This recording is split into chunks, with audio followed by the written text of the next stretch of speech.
ದೇಶದಲ್ಲಿರೋ politicians ಗಳ ಮಕ್ಕಳು ಯಾವ ರೀತಿ ದುಡ್ಡು ಮಾಡ್ತಾರೆ ಗೊತ್ತಾ? B it Congress, BJP, Aam Aadmi party, ಯಾವುದೇ ಪಾರ್ಟಿ ಆಗಿರಬಹುದು. ನೀವು ನೋಡಿರ್ಬೋದು ನಿತಿನ್ ಗಡ್ಕರಿ ಅವರು 2030 ಅನ್ನೋದ್ರಲ್ಲಿ E20 ನಮ್ಮ ಭಾರತ ಅಚೀವ್ ಮಾಡ್ಬೇಕಂತ ಹೇಳ್ತಿದ್ರು. E20 ಅಂದ್ರೆ ಯಾರಿಗೂ ಗೊತ್ತಿರುವ ಸಿಂಪಲ್ ಆಗಿ ಹೇಳ್ತೀನಿ ಕೇಳಿ. ನಮ್ಮ ದೇಶ ಪೆಟ್ರೋಲ್ ಡೀಸೆಲ್ ನ ಬೇರೆ ದೇಶಗಳಿಂದ ಇಂಪೋರ್ಟ್ ಮಾಡ್ಕೊಳ್ಳುತ್ತೆ. ಈ E20 ಪ್ರಕಾರ ನಾವು ಪೆಟ್ರೋಲ್ ಹಾಗೂ ಡೀಸೆಲ್ ನಲ್ಲಿ 20% ಎಥನಾಲ್ ನ ಮಿಕ್ಸ್ ಮಾಡ್ಕೊಂಡು ಯೂಸ್ ಮಾಡಿದ್ರೆ ನಾವು 20% ಪೆಟ್ರೋಲ್ ಡೀಸೆಲ್ ನ ಬೇರೆ ದೇಶಗಳಿಂದ ಇಂಪೋರ್ಟ್ ಮಾಡ್ಕೊಳ್ಳೋದು ಕಡಿಮೆ ಆಗುತ್ತೆ ಅನ್ನೋದು ಇದ್ರ ಉದ್ದೇಶ ಆಗಿತ್ತು. ಅದನ್ನ 2030 ಅನ್ನೋದ್ರಲ್ಲಿ ಅಚೀವ್ ಮಾಡ್ಬೇಕಂತ ನಿತಿನ್ ಗಡ್ಕರಿ ಅವರು ಹೇಳಿದ್ರು. ಬಟ್ 2025 ಅಚೀವ್ ಮಾಡಿದೆ ನಮ್ಮ ಭಾರತ.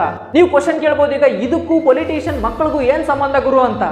ಏನಂದ್ರೆ CIAN ಅಂತ ಒಂದು ಕಂಪನಿ ಇದೆ. ಈ ಕಂಪನಿ ಏನ್ ಮಾಡುತ್ತಂದ್ರೆ ಎಥನಾಲ್ ನ ಪ್ರೊಡ್ಯೂಸ್ ಮಾಡುತ್ತೆ. ಈ ಕಂಪನಿ ಯಾರ್ದು ಹೇಳಿ?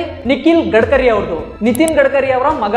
ಈ ಕಂಪನಿ ಶೇರ್ ಪ್ರೈಸ್ 1 ವರ್ಷದಿಂದ 100 ರೂಪಾಯಿ ಇತ್ತು, ಈಗ 700 ರೂಪಾಯಿ ಆಗಿದೆ. ಯಾಕೆ ಹೇಳಿ? ಇವ್ರ ತಂದೆಯವರು ಮಾಡಿರೋ ಪಾಲಿಸಿ ಅನುಸಾರ ಇವರು ಬಿಸ್ನೆಸ್ ಮಾಡ್ತಿದ್ದಾರೆ ಅಂತ. ಇದರಿಂದ ಏನ್ ಗೊತ್ತಾಗುತ್ತೆ ಹೇಳಿ? ಈ ಪೊಲಿಟಿಷಿಯನ್ಸ್ ತಮ್ಗೆ ಹತ್ರ ಇರೋರಿಗೆ ಯಾವ್ದೋ ಒಂದು ರೀತಿಯಲ್ಲಿ ಹೆಲ್ಪ್ ಮಾಡಕ್ಕೆ ಟ್ರೈ ಮಾಡೇ ಮಾಡ್ತಾರೆ. ಇದ್ರ ಬಗ್ಗೆ ನೀವೇನ್ ಯೋಚನೆ ಮಾಡ್ತೀರಾ ಅಂತ ಕಮೆಂಟ್ ಮಾಡಿ.